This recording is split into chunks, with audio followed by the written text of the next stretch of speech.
Deep in the Kingdom of Quotopia, where wisdom is written on the very leaves of the trees, the great library of wisdom stood as an ancient beacon. The librarian, a turtle named Tiberius, moved at a pace that would make a snail chuckle. Among the shelves of wisdom, one quote stood out like a neon sign in a monastery.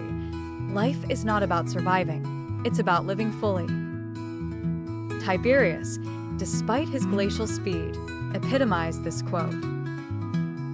He didn't just make his rounds around the library, he made pilgrimages, appreciating every grain in the wood, every scent in the air.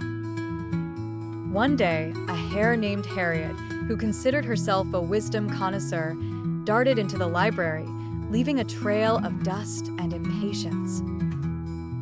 She zipped past the piles of knowledge, scarcely skimming the pages. Harriet halted in front of Tiberius. "Why do you move so slowly? Don't you know that life is too short to be spent ambling?" Tiberius paused, a smile creasing his ancient face. "Ah, dear Harriet, life is not about surviving, it's about living fully." Harriet blinked, utterly befuddled. "But my dear Tiberius, I've read that quote 1,000 times." Tiberius chuckled softly. "Reading is one thing, understanding is another. You merely skim the surface, but I dwell in the depths. I savor the journey, for life is not in the rushing but in the relishing."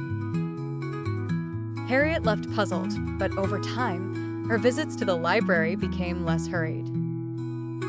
She began to notice the iridescent glow of the morning sun on the spines of books, the harmony of silence between the pages, the poetry in Tiberius's unhurried movements. She learned that words like "live fully" danced in the spaces between speed and stillness.